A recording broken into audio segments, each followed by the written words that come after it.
esteja convosco. Ele está no meio de nós. Proclamação do Evangelho de Jesus Cristo segundo Lucas. Glória a vós, Senhor. Naquele tempo, disse Jesus aos seus discípulos: A vós que me escutais eu digo, amai os vossos inimigos e fazei o bem aos que os odeiam. Bendizei os que vos amaldiçoam e rezai por aqueles que vos caluniam. Se alguém te der uma bofetada numa face, oferece também a outra. Se alguém te tomar o manto, deixa-o levar também a túnica. Dá a quem te pedir, e se alguém tirar o que é teu, não peças que o devolva. O que vós desejais que os outros vos façam, fazei também vós a eles. Se amais somente aqueles que vos amam, que recompensa tereis? Até os pecadores amam aqueles que os amam. E se fazeis o bem somente aos que vos fazem bem, que recompensa tereis? Até os pecadores fazem assim.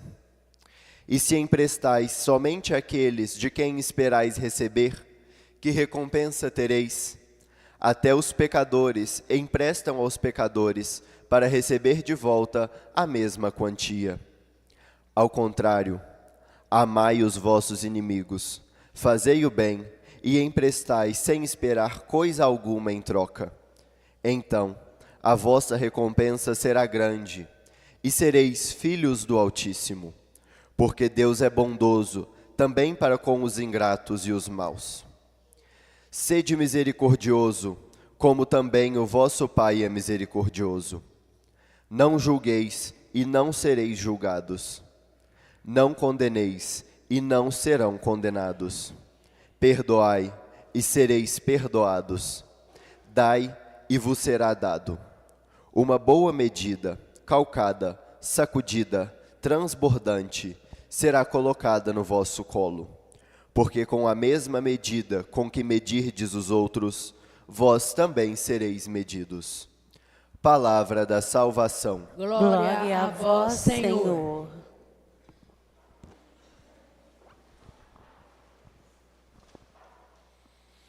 Meus irmãos e minhas irmãs, prezado ouvinte, vamos saborear a palavra de Deus proposta pela nossa liturgia nesse 7º domingo comum.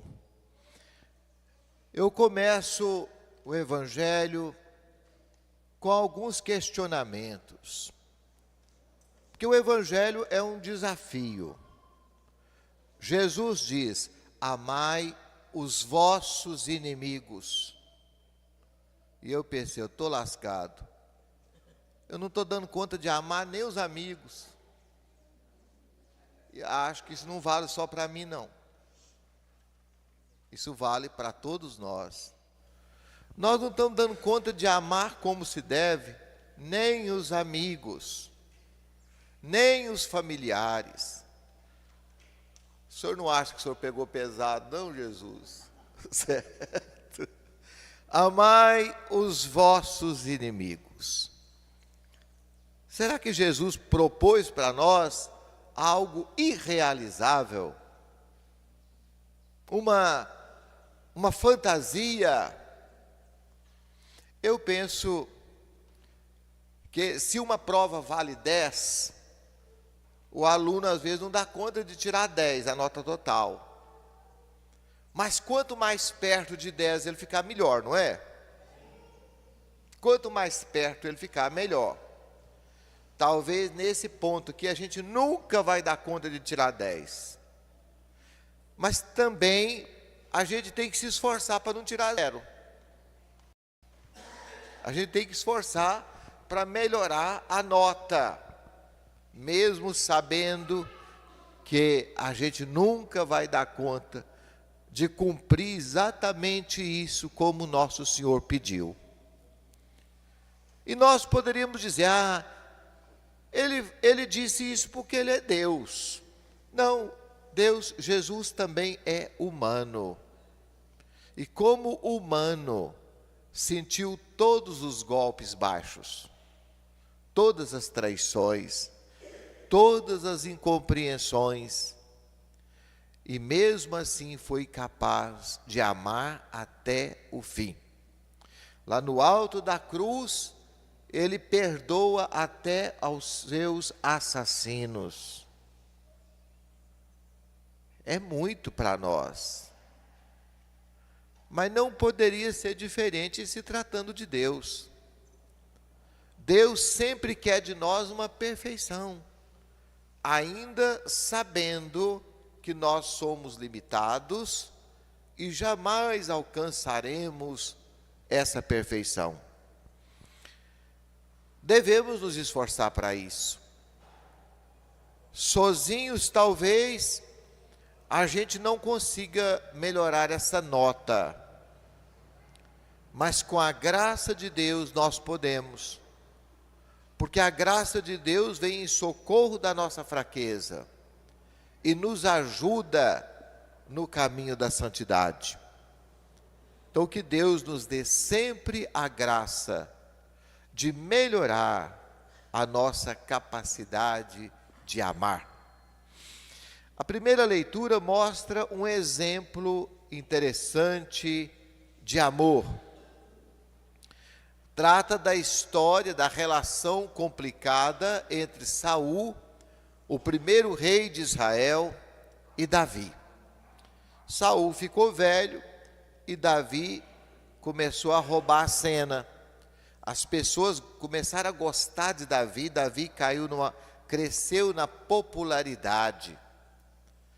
E Saul ficou com muitos ciúmes de Davi.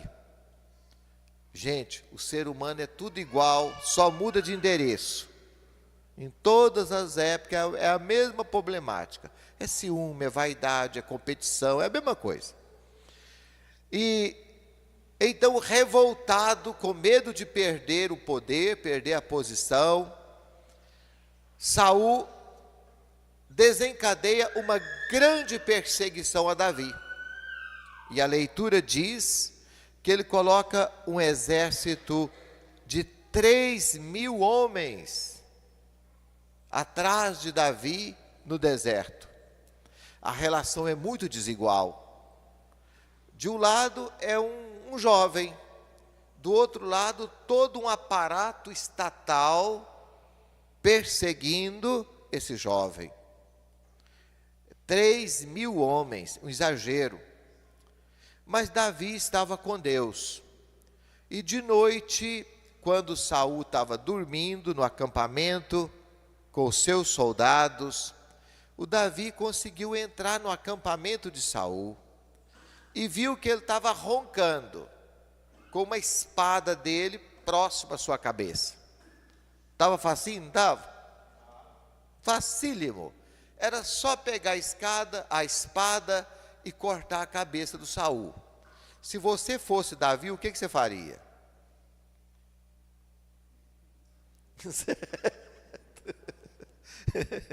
Talvez alguns não pensariam duas vezes. Ele estava te perseguindo, ele queria te matar, e agora você estava ali perto dele, dormindo com a espada na mão. Mas o Davi não faz isso. Ele leva a espada do rei, a moringa de água, e quando ele estava longe, é que ele grita: olha, o senhor está me perseguindo, mas hoje Deus colocou o senhor na minha mão. Eu não matei o senhor porque eu não quis. Porque a gente não pode tirar a vida do outro. E eu não vou estender a minha mão sobre o ungido de Deus. Aí o Saul se desarmou por completo. E a leitura termina dizendo que ele foi para casa. Se a gente for continuar a leitura da Bíblia, você vai ver que esse fogo de palha do Saul passa depressa. Daí a pouco ele voltou a perseguir o rei Davi. Meus irmãos, Davi dá um exemplo de grandeza quando ele poderia ter feito justiça com as próprias mãos. Mas ele preferiu deixar que Deus fizesse a justiça. Muitas vezes nós queremos fazer a justiça com as próprias mãos. Mas é preciso ter sabedoria. Deus age melhor do que nós. Deus vai saber fazer a justiça melhor do que nós. Muitas vezes nós não somos misericordiosos, como diz o Evangelho, que me chama a atenção no Evangelho. Além do amor aos inimigos, Jesus diz: sede misericordiosos, como também o vosso Pai é misericordioso. O que é ser misericordioso? É colocar o coração na frente, é sentir a dor do outro, sentir o problema do outro. Nós estamos numa sociedade muito árida, muito sem compaixão, muito sem misericórdia. Você vê isso o tempo todo nas redes sociais. A pessoa divulga notícia de crime, de assassinato, de morte, sem a mínimo respeito humano, sem a mínima compaixão. Você não sabe que por trás daquilo ali tem uma mãe enlutada, tem um pai com o coração doendo.